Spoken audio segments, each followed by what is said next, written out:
It's time for this week's episode of Brandon Sports Talk, featuring in-depth interviews from those who are trending in the world of athletics. And now, here's the host of Brandon Sports Talk, Brandon Pate.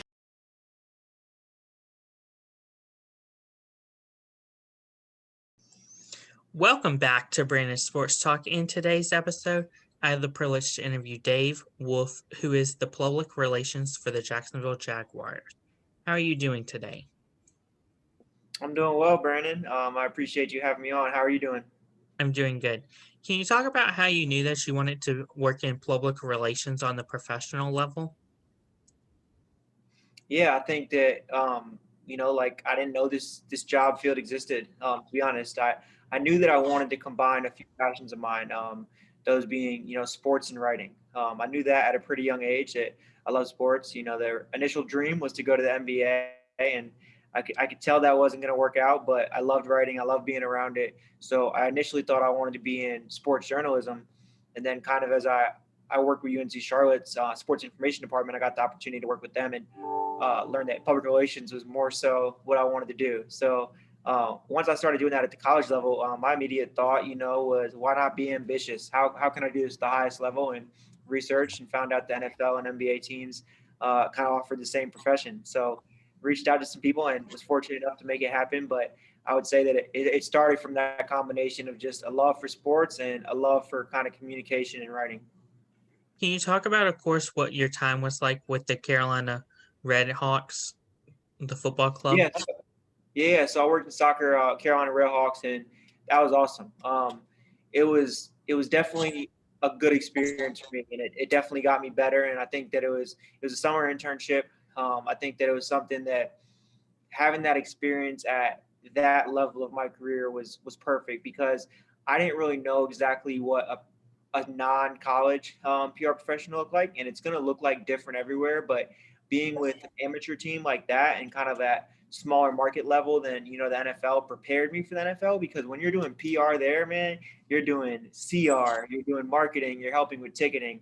There's so many hats that a PR professional at a small soccer team wears. So I was able to have a really good mentor there. His name is Mauricio, and he was phenomenal. Kind of took me under his wing, gave me a lot of experience with writing samples, gave me a lot of experience in terms of working with coaches, working with players, and then just seeing how everything ran and how like kind of interdepartmental communication went. So I think that was an awesome experience and something that I'm super fortunate I was able to do.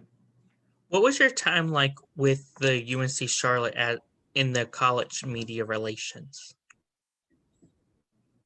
That was great. So I attended UNC Charlotte, and I just walked into the sports information office. I was able to set up an informational interview, and they pitched me on volunteering for them. And my immediate goal was how can I be as involved as possible in everything. I wanted to work everything I could have, whether it's a women's volleyball game, whether it's a soccer game, whether it's football, basketball, just trying to find ways to be visible. And I think my first year there was kind of getting my feet wet and realizing what sports information entailed, kind of what my boss did. And then my second and third year, I just try to be very proactive, take a lot of initiative. And, I got a lot of writing samples. I wrote all the stories for the basketball programs, wrote all the game previews for basketball. I wrote a lot of feature stories on men's and women's soccer players, and just learn how to add value to a department and how to do things that weren't necessarily asked of you. It was awesome. It prepared me for, my first internship in the NFL. So I give a lot of credit to those guys at UNC Charlotte, all the sports and information team, for getting me ready and just kind of teaching me about the inner workings of sports PR. Can you talk about, of course, what the big difference in working in college and media relations versus being like a PR person in the NFL or professional level? I think that the biggest difference for me, and I'm coming from kind of a mid-major, but the biggest difference was how specialized everything in the NFL was. In college, when I was there, the PR team was also doing social media. The PR team was kind of one person managing a sport. Like for the women's basketball program, I helped our guy Travis Woods out. He's the one who ran the women's basketball, but he managed all the player requests, all the coach requests. did all the game notes. So I think in the NFL, you're able to produce a little more content and you have a little more assistance, just from the amount of staff members and the amount of, everyone specialized, whether you have someone in social media or, you have 4 people on your video staff instead of 1. So I think that's a big difference.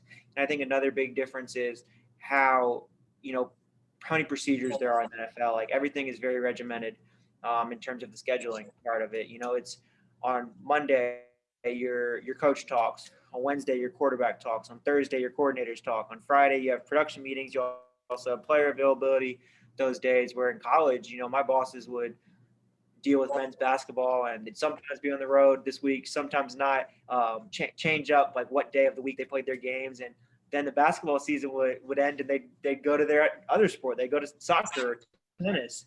So I think that the NFL is just a little more regimented and a little more, like I said, specialized, where college is a little more unpredictable at times. And I think that naturally, the other, big difference is everything's under a microscope in the NFL. It's, along with the NBA, it's the biggest league. So I think that if you make a mistake, whether it be a small typo, which I probably did in college before, you might not notice it, but if you spell someone's name wrong on Twitter in the NFL, or if you do something of that magnitude, or, in bigger outlook, if someone's arrested or something like that, you're going to get a lot more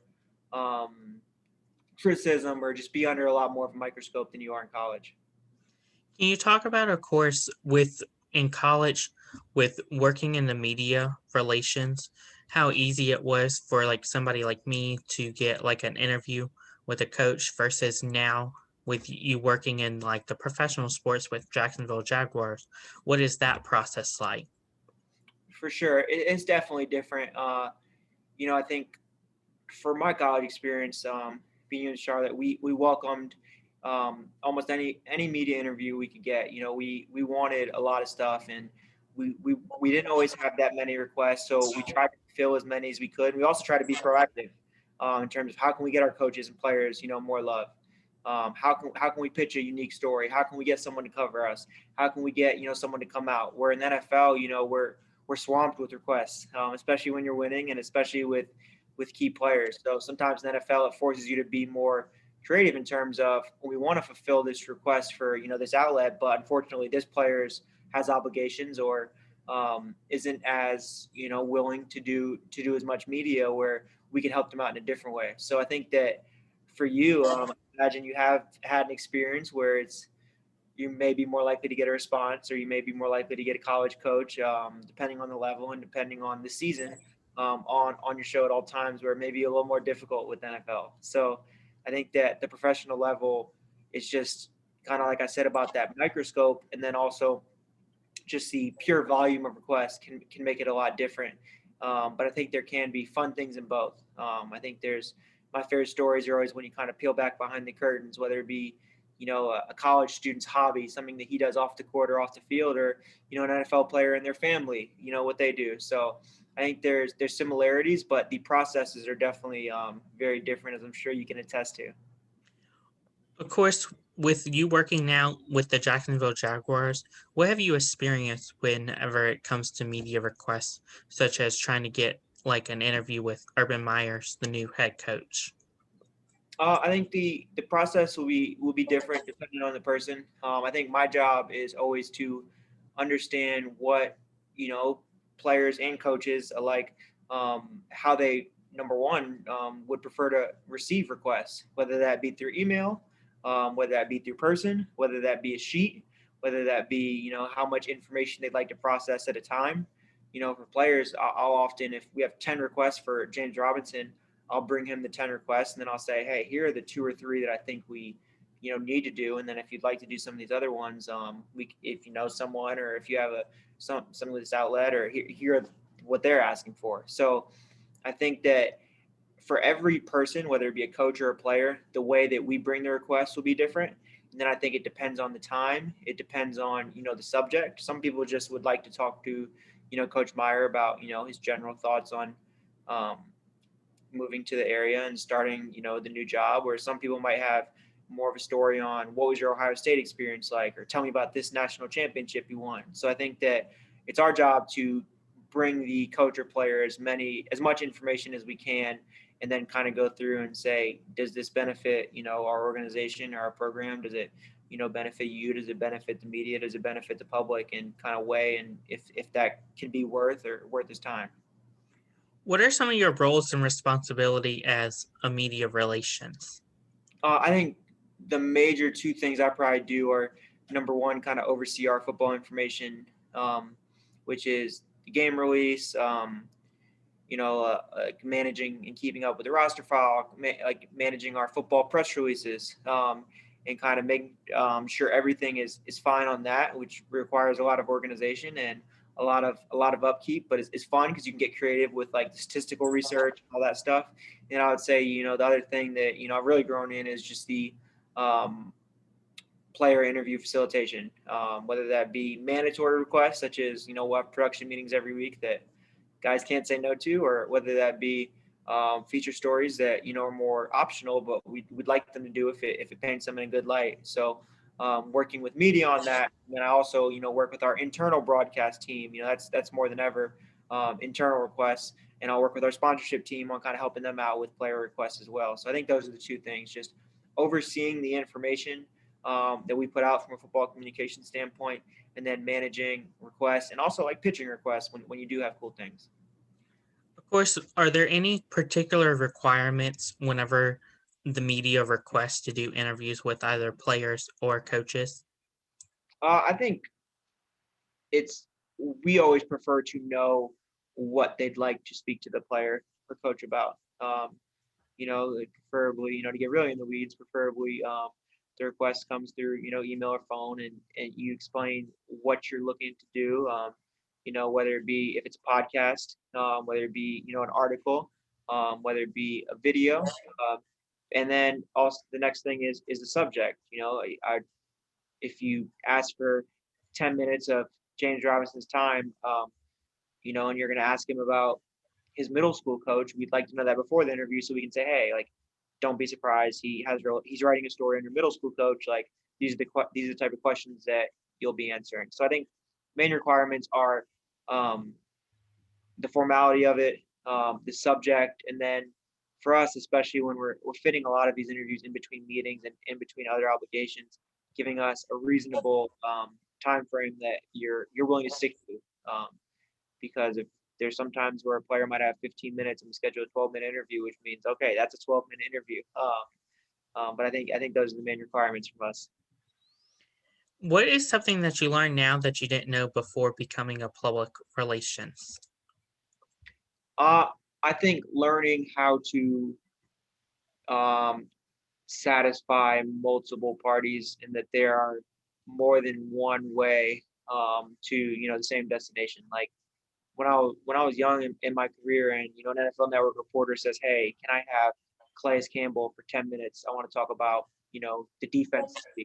My reaction, or I would think, okay, well, they need Calais Campbell, so I can get him Calais Campbell, and if Calais can't do it, or for some reason something comes up, then it's unfortunate we can't do that. But learning people's motivations is really the motivation of that reporter. He just wants to speak with someone about our defense. So if Calais can't do it, I'll ask Miles Jack, or we'll have our defense coordinator speak with him. I think like being creative in how you find solutions to problems has been a big thing. And I think with that, when you're working with bosses and working with people above you, having the answer to questions before they ask them, like, what is this person going to need, and how can I be proactive about finding that? So, and then understanding that everyone's work style is different. So, like Coach Meyer's work style is different than Coach Marone's.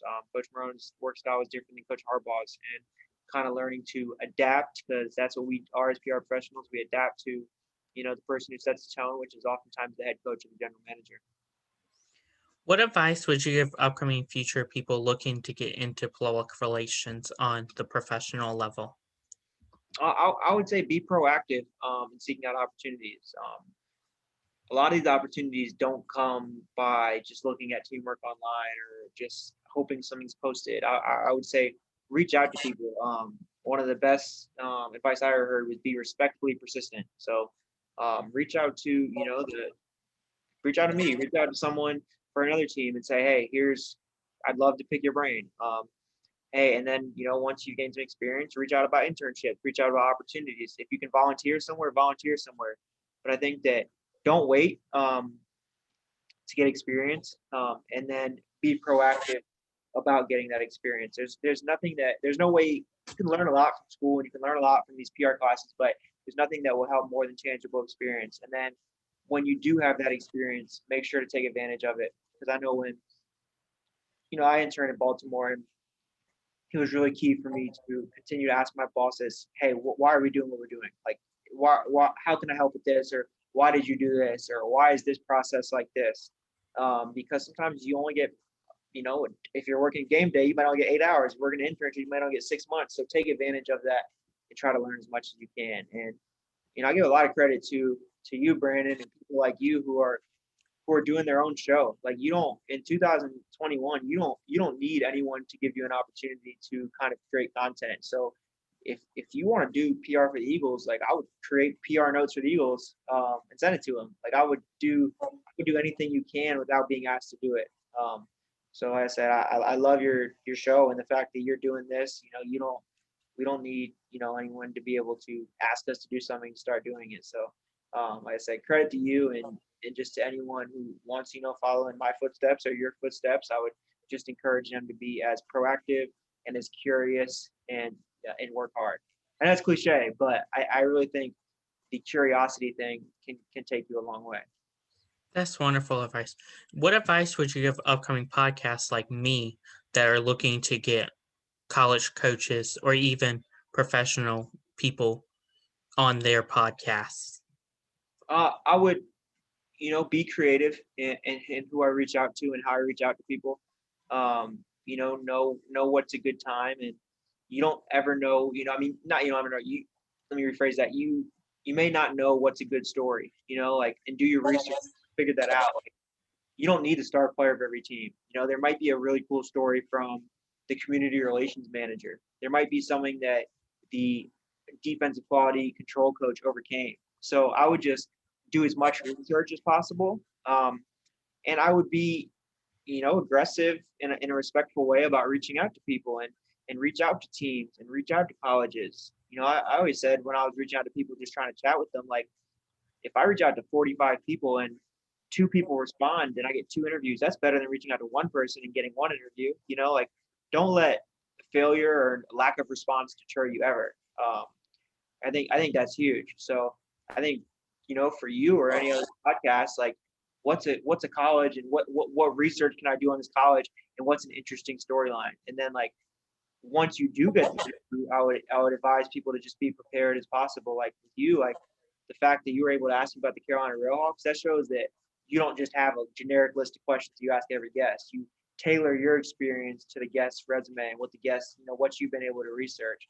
So I think number one is getting the interview by just reaching out, and then number two, finding ways to tailor that experience to it's enjoyable. Because I can tell you right now, if we have a player who does an interview with a certain reporter or podcaster, and they have an enjoyable experience and they like the product, and we appreciate their professionalism of the reporter, we're more likely to put them on. We're like, if I have a player and if our team has a player that a reporter asks for 10 minutes and ends up keeping them for 30 minutes after we repeatedly told them it's 10 minutes, it's going to be unlikely for that reporter to ever work with another player of ours.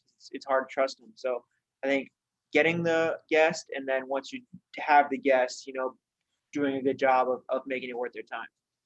That's wonderful advice. Where can my listeners find you at on social media? So I think the best place, and I want to confirm this, is just to make sure I have the proper number of underscores, but it's Jaguars PR. That's our department's Twitter, and then DWolf_PR on Twitter, and then on Instagram, DWolfUNC. So that's something I've had for a long time growing up as a UNC fan. DWolf Unc, as it's kind of pronounced but DWolfUNC, and then on Twitter, DWolf_PR. Wolf, no E, just spelled just like the animal. Thank you again, David, for your interview, and best of luck in your future in the PR with the Jacksonville Jaguars. Absolutely. Thank you for having me, Brandon. Let's stay in touch. I'd be happy to come on again. So just reach out whenever. I appreciate it. Definitely will. You can find Brandon Sports Talk on Facebook at Brandon Sports Talk, Instagram at Brandon Sports Talk, Twitter at Talk_Brandon, and you can find me on YouTube at Brandon Sports Talk. Don't forget to like, comment, and subscribe. Thank you again, David, for your interview, and best of luck. You've been watching Brandon Sports Talk. Please feel free to like, share, and subscribe to Brandon Sports Talk on social media and on YouTube.